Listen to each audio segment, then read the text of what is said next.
Hello, everyone, and welcome to episode 79 of the All in Football Fantasy Premier League Show podcast. I'm your host, the self proclaimed FPL guru, Alex Rex, and joining me today on his lonesome is Scott Williams. Scott, how are you today? Yeah, not too bad, not too bad. Much better than you, mate. So yeah, little bit of context, guys. Sorry for the late pod this week. The pod team's been ill, and unfortunately the guru more than anyone. So yeah, he's going to battle through. So he's our little soldier today. But we wanted to get something out for you to shout out the people that did well last week, and then just give a brief overview of the next couple of weeks' fixtures. So yeah, I've had a bit of an illness myself this week, but we're getting there. We're getting there. So yeah, how are you doing, Al? I'm okay. I'm getting there. A bit of tonsillitis, which nicely ruined the end of a stag do that I was on, which is great, but which I also organised. So that was also fun. But yeah, it's been an interesting week in FPL anyway this week. So we'll do a little bit of team news and a couple of teams to watch, and then we'll also look over the manager of the week. So Joseph Lunt, Scott, manager of the week. Yeah, fantastic, fantastic result from Joseph Lunt this week. 96 points, so almost hitting them three-figure mark on a week. That's not a double game week, or any. There's no double game weeks. Is unbelievably impressive. No minus hits as well. So I'll run through his team quickly. So we've got Vicario in goal for 3 points. Matty Cash for 5. He's looking like a really good player to bring in the last few weeks. Ben White with 6 points, and Ruben Diaz 6 points. Nice solid clean sheet for your defenders there.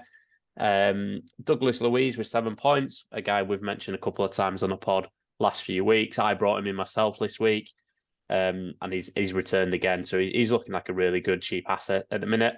Rodri, a really surprising one in there for 6 points. Not in too many teams, but fair play. He's returned. Matoma with 2 points. Saka with 6 points, getting one of the luckiest assists of the season. Bit of a weird one. Karen Wilson, 13 points. Really well done. I'm not sure if you had him in already. I know friend of the pod, Cully, brought him in. Isaac's got an injury, if anyone that doesn't know. So Wilson's looking like a really good option, actually, if you want to go someone a little bit different up top. Darwin, 10 points. That's a brave move as well. But again, returning. I know I've got him in the fantasy draft and he's done well for me. And then your captain Haaland. So fair enough there. Captain Haaland for 32 points. And anything left on the bench for him? No, I think so. No. I think it all went. All injuries. Yep. All Oh not yeah, starters. very good. And I'll have to shout her out. I'll be in trouble since I'm living with her at the minute. Fair play to Judith Williams, aka my mother, who very, very close to getting manager of the week. She ended on 92 points. Second season ever doing fantasy football. So yeah, really, really great effort to Judith. Well, I definitely have to shout out Judith as well here for the Manager of the Month award for October. Martin Wheel, congratulations, 240 points, taking the W to add to Will Hughes in August and Jamie Rhodes in September. Equal second, Jack Lewis, who got overtaken just this week by Martin, and Judith equal second with 230 points. Absolutely fantastic results. So well done to everyone there, and massive congratulations to Martin because he's actually having a decent season. Because I don't think he's had a good last couple, so it's going well for him so far. So well done to him. Let's have a look at the fixtures because we've got 2 more game weeks and then it's an international break. So game week 11, deadline 11 o'clock on Saturday, early kickoff, Fulham against Man United. If we look at the fixture difficulty ratings, we've got a couple of teams that have very good fixtures till over the next 2 weeks, game week 2. So we're going to just have a really quick focus on those teams, and I'm going to ask Scott about who his picks are for those teams. So number 1, we've already discussed Aston Villa, Forest away, and Fulham at home. Their team news is basically quite simply Moreno looks like he's coming back. So Luca Digne, if you were looking at him, especially in the draft format of the game, is going to be under threat position wise. Scott, your picks from Villa, and we've covered on these quite a lot the last couple of weeks. Yeah, that's not good news for me. I have Digne in draft, which I'm winning at the minute, so I need to look at that. I think for Villa, it's quite an easy one at the minute. Most people have got Watkins in now. I was one of them that brought him in last week and cursed him, which I knew would happen. a lot of people have got forget his name, Diaby as well. Sorry. So Diaby would be a really good shout. But I think if you were to look at a midfielder now, you just have to go with Douglas Luiz. He's cheap and he's returning. He's playing more attacking than he did last season. He was very much like a CDM for the last couple of seasons at Villa. So yeah, for me, he's one you would look at. And also Matty Cash, like I mentioned at the top of the show there. He's returning. He's looking really good. They would be the people I would be looking at bringing. Watkins, I wouldn't mind having 3 Villa in. They're playing, I think for 2023, they got the second most amount of points or something. It's ridiculous. Like, that's really impressive. So for me, I would not mind at all having 3 Villa assets. So I would be looking at Watkins, Matty Cash, and Douglas Luiz, which are the 3 players I personally have. They're the only one. Yeah, me too. They've only lost 2 games this season: Liverpool away and Newcastle away. And that's it. Yeah, they're such a good team to watch as well. I love watching them. Yeah, really well. And Matty Cash absolutely was. They've not kept a clean sheet in 4, but he got his clean sheet because he got subbed off before Luton managed to get their goal. So that's always that's a big plus. Brighton, Scott, on to those guys. Oh, hi, Quinn. Brighton, Scott. Yeah, Brighton. I've been looking at Matoma's always one that's gonna be looking as an asset. He still for me looks pretty good when he plays. Brighton are a bit of a weird team this season. They're a bit more inconsistent. You wouldn't. I think we said this on previous pods. You wouldn't be looking at the defense this season. It's they're a bit too leaky there. But I would potentially be looking at a Ferguson. He seems to be getting his eye in a little bit more now. He's definitely someone that they've slow burnt a little bit. Kind of similar to, and I'm not saying he's anywhere near what this guy was. Kind of similar to how Moisey played Rooney.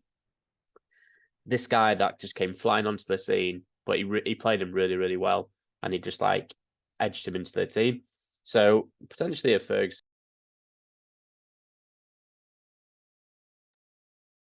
Sorry, I just had to cough there. The illness pod this. So yeah, someone like that. I wouldn't be looking too bad. I think we've said on previous pods. If I had to get one player in, I think for me at the minute it would be Ferguson. For that one. Looking ahead, Crystal Palace, Burnley away, Everton at home. I don't know. I think, correct me if I'm wrong. Is he on the return? I think I saw. Yeah, so the team news. I'll just briefly on Brighton, by the way. Lamptey's fit, Estupinian's not fit yet, and Welbeck's out for a while. So when you say Ferguson, I think that's a really good shout. Palace wise, yeah, Eze and Elise, if they're not back this week, they'll be back next week. Yeah, I think it's a tricky one. That like you've got 3 fixtures there for Palace: Burnley away, Everton at home, and Luton away. They're pretty nice fixtures. However, Everton seem to have turned the corner. They seem like a very Dyche team now. So I don't think that would be a hatful. Luton away, if you're going to be looking at maybe like a cheap Palace like defensive asset, maybe they seem to just get an annoying goal every now and again.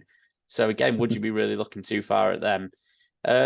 I would sit and wait on Palace this game week, if I'm honest. We'll say with Elise and Eze coming back. Let's wait and see if they're making an appearance against Burnley away, and then you can maybe look at getting them in. Everton at home, Luton away, West Ham away, and Bournemouth at home. Not the worst fixtures in the world. You can maybe take a punt on one of them then. I agree, and if you've got a defender or Johnston, then happy days. You can play them, but I wouldn't be worried about wasting a transfer on trying to get them in. We've got Liverpool next up, Scott. Obviously, everything that's going on with Luis Diaz is pretty difficult. I know he's back in training, but it's obviously up to him whether he plays or not, because as you can imagine, your mindset's not going to be there, is it? Your mind's not going to be on football. Does definitely make Darwin, especially after his game result last week, and also his goal in the midweek. It makes Darwin a very interesting asset. For the first time on the podcast this season, I will say that openly. I think now I would be considering him for the next few weeks. and Jota as well. What do you think, Scott? Yeah, I'd agree with that. Diaz is a tough one for anyone that doesn't know. His father has been kidnapped back in Colombia, somewhere in South America anyway. So it's pretty horrific at the moment. But yeah, you don't know where his headspace at. This is certain personal things is happened before in football. Players will either say, I just want to do it, just like us. I want to get back to it, take my mind off it, or understandably they might just want to not play and concentrate on that. Yeah, I would say Darwin is a good shout. I've had him in draft, apart from 1 week where I got him out and then he scored like 3 goals and I got him back. I've had him in draft all the time, and I can't remember many weeks where he's not returned. Even when he's not started, he comes on and does sometimes get return, which is nice. And them fixtures look really, really good. That Brentford at home is probably a bit easier than the grey makes out. I think the only one in there is your Man City away, which is a tough one. But Fulham at home, Sheffield United away, Crystal Palace away, and let's be honest, at the minute, Man United at home is not a hard fixture. So that's a really good run for Liverpool assets. So you've probably got Salah in there.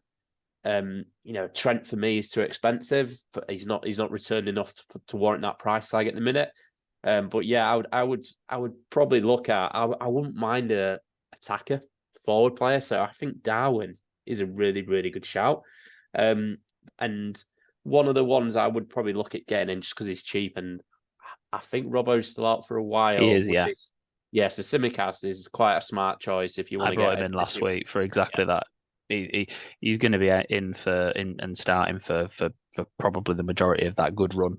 And yeah, Robertson's still red flag. So yeah, I think Simicast as a cheap option to get involved is good. I completely agree, Scott. I think if I had three Liverpool options right now, it would be Darwin, Salah, and Simicast. That's the three I'd be getting. I'm happy enough at the moment having just Salah and Simicast, just because I don't really want 3 for that City away game. But if it ever happened, it happened. It wouldn't be the end of the world, would it? Let's be honest. Yeah. Would you touch United at the moment? And if you would, who would you? Honestly, would not touch Man United at the minute. I don't think any of the players are looking anywhere near good enough. The only player that I would say looks good in spells is a player that I subbed out last week, Højlund. I think I watched the game midweek against Newcastle, and he's the only one that, as a Man United fan, it's a tough one because you want your strikers to be scoring goals, and he's not done that too much. But I tell you what, he tries, and he does have a good attitude, and he's the kind of player you want in your team. I look at him, and then I look at one of the biggest flops Man United have had in the last 10 years, Anthony Martial, by the way. I can't believe he's been there 9 seasons. Where's that time gone? Could you look at a Ballon d'Or clause in there? Yeah, it's really not worked out. They need to be getting. He's the kind of player that needs to be out of the club. He needs to go to like Lyon or someone like that. He's not good enough. But yeah, I wouldn't be going anywhere near them. They look awful at the back. They look like all you need to do against Man United is play counter-attacking football. That's all Newcastle did, because they've got one centre defensive midfielder there, and you got all the Newcastle players going against them. They looked so fragile. There was a 10-15 minute spell at the start of that second half where Newcastle just all they had to do was defend really well, and they did. They soaked that pressure up. As soon as they got a chance, on the other end and scored. So yeah, I wouldn't be going anywhere near Man United players. Casemiro's out as well for a long time with a hamstring injury. I mean, I think he's not been fit all season. I said this game we won, didn't I? He's not fit. I could tell he wasn't fit. And then I agree with pretty much everything that they said after the City game and also after the Newcastle game, other than when Jamie Carragher said that Casemiro was one of the worst decisions that they'd made. I mean, what an idiotic statement that is after he basically carried us throughout all of last season. Yeah, let's not forget, like last season for Man United was a good season. Yeah, two finals, one cup, and a top 4 finish. That's a really good season. Like in this and like. I think one of the big reasons for that is Casemiro. I would say one player I really, really like, and I hope he becomes the talent that I think he can be, and that's Garnacho. I like watching him, and he just seems that he's got that. I feel like he's got the ability to just be world class, and I hope he gets there. One player, by the way, that frustrates me. And I know he will, you as a Man United fan. And he looks like the biggest waste of money I've ever seen in my life. Anthony at the minute. Yeah, yeah. Well, this is the thing with Anthony. He came in, he got 3-3. He looked quite good, and then everyone figured out he has one trick. He cuts it on his left and curls at the corner, I and think then also he's got all the off-field stuff going on. I mean, he shouldn't be in the squad at the moment. I think the thing, I was watching the game midweek. I feel like with players like Anthony, it feels like my job every time I get the ball is I need to do some tricks and run and get past them. You don't. You look at someone like a Jack Grealish, who's, Mm. don't get me wrong, he's come for a lot of money, and you can argue that he's not maybe delivered as much as he can, but he's still won the treble last year, and he still plays a big part in the Man City team. He picks his moments to go at people. People that have done this even better in the past, Bernardo Silva's, Riyad Mahrez's, those Mm. kind of players. I think Gary Neville was saying midweek, Mahrez is someone that he needs to look at because Definitely. everyone knows he's going on that. He wants to get on that left foot. Well, actually, everyone knows that. Go on your right and trust your right foot. You're a professional footballer. Anyway, we've rambled on about Man United there. Don't disagree with anything, but like I say, it's not the end of the world. So let's just we'll all I think everything will be fine at some point. We obviously Sheffield United have got a good run of fixtures, but we're not going to be investing in them at the moment. If we've got Archer, great, good for you, and keep hold of him because I know I do. West Ham, Scott, Brentford away, Forest at home. They've just got a really good run bar the Spurs away game really. For the next 7 fixtures. Who we're looking at, Yeah, other than probably Jared, obviously. yeah. I mean, yeah, definitely Jared Bowen. He delivered again. Again, obviously midweek in the Carabao Cup, scored a goal against Arsenal to send them on the way. Really big victory that for them. So definitely Bowen. Again, I think we mentioned this on others. I'm not sure I'd go too far. Like JWP, like I'm best mates with him. James Ward-Prowse is he's not delivering enough for me. Mm-hmm. So I wouldn't want to double up on the midfielders there. Attacking wise, am I going to go for Antonio? Probably not. Therefore, that leads me to the defence. Potentially could look at a defender. Maybe a Sufal, potentially. Maybe a Kurt Zuma, but I'm still annoyed at him for kicking cats, to be honest with you. So genuinely would not go for him for that. Mm-hmm.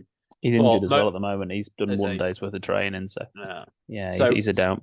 And a lot of people, including myself, have already got a defensive asset in Areola. So for me, I've got Areola and Bowen. Even though they've got a good run, there's no as a team they're doing all right this season at West Ham. But I think other than Bowen as an individual, attacking wise, getting points for fantasy, no one's shining. So for me, for now, I would just stick to the 2 assets there. I agree, and obviously, if you got Areola, then that's great. I think one of the things that would worry me this week is just looking at their team news. Is obviously Zuma's potentially injured, Emerson's back, which is great, but Edson Alvarez and Paqueta are both suspended, and Edson Alvarez has been fantastic in the centre of midfield alongside Souček. I kind of worry for them against Brentford away, to be honest. Yeah, a couple of silly suspensions there. Actually, I remember watching the game now. You said that, but yeah, that's the heart of their midfield there. So yeah. Yeah, especially after with the next games, the next games look quite good. Just to top round off the rest of the team news that we've got. Pedro Neto looks like he's sidelined for a few weeks, which is bad news for Wolves. When we were looking at Wolves, they've got half decent fixtures as well, but Neto would have been the man. In Newcastle, Barnes, Anderson, Murphy all out till Christmas. Target looks like a long-term thing after coming off midweek. Isak and Botman still out. Botman could be longer. I mean, someone mentioned he might even have knee surgery. So he's somebody that we probably need to be looking at transferring out and not holding on to any longer. Arsenal say Ødegaard should be back. Jesus probably will be a bit longer. Spurs, Udogie's a doubt. Davis won't play. So Udogie might be a longer injury. They're still assessing him. So again, a lot of people are holding him. He's probably a move on. Looking at these fixtures that they've got, that you can get someone else in for him. And Reece James is back probably for 2 weeks before he gets injured again for Chelsea. So and that pretty much rounds it up. Let's have a look at the fixtures for this week, and Scott will run through these games and tell you who's captain. Yeah, so just to reiterate again, we've got Saturday deadline, which we all like, 11 o'clock. We've got the lunchtime kickoff of Fulham Man United, so 1-0 Fulham. Willian, 78th minute. Carlos finishes assist, I think. Carlos, decent team of Fulham. My mate at work is annoyed at you for slagging Fulham off, so don't do that again. Double defense, I don't get. That's all I'm saying. Oh, he'll also appreciate that. Brentford, West Ham. You got a few 3:00 kickoffs. So obviously no midweek. European football means we actually get a few Saturday 3:00s, which is nice. We've got London Derby, Brentford, West Ham, Burnley Palace, Everton Brighton, Man City Bournemouth, which stands out definitely, and Sheffield United and Wolves. And then you've got a really tasty looking tea time fixture actually there, Newcastle Arsenal. I feel like that's one of them fixtures that just every time it's on it's quite an exciting fixture. Yeah, definitely. You've got a double header on Sunday, back to your normal timings for Sunday. Forest against Villa. So we've got a Midlands derby there, 2:00. And then Luton against Liverpool is your 4:30 Super Sunday. And then you've got See, this is a game where I look at and I don't get that excited. Spurs Chelsea. It should be an exciting game, but is it just Chelsea that bore me this year? Maybe. But that's your Monday night football there. Captain wise, you're gonna have a lot of people going with Haaland. I think Haaland and Salah are going to be 99% of your captain choices this week. I'm personally going to go for Haaland. He seems to be picking form back up. Him out of form is him scoring 1 goal a game. So yeah, for me, I'll be going Haaland. But yeah, Luton away, definitely could look at your Salahs. Other than that, I don't think you're looking too far around that. Chelsea not look great this season, but they're not leaking too many. So that's what I would go for personally. I agree entirely. And look out on our socials for our draft teams. But let's call it there, Scott. Thanks for the brief video. I appreciate you doing all that work, and we'll get this up online as soon as we possibly can do. Thanks very much for tuning in. Don't forget to follow us on social media platforms of the pod, of the P, Twitter, Instagram, and TikTok. Like the video, subscribe to our channels, and give us a 5-star rating. Thanks a lot, and bye for now.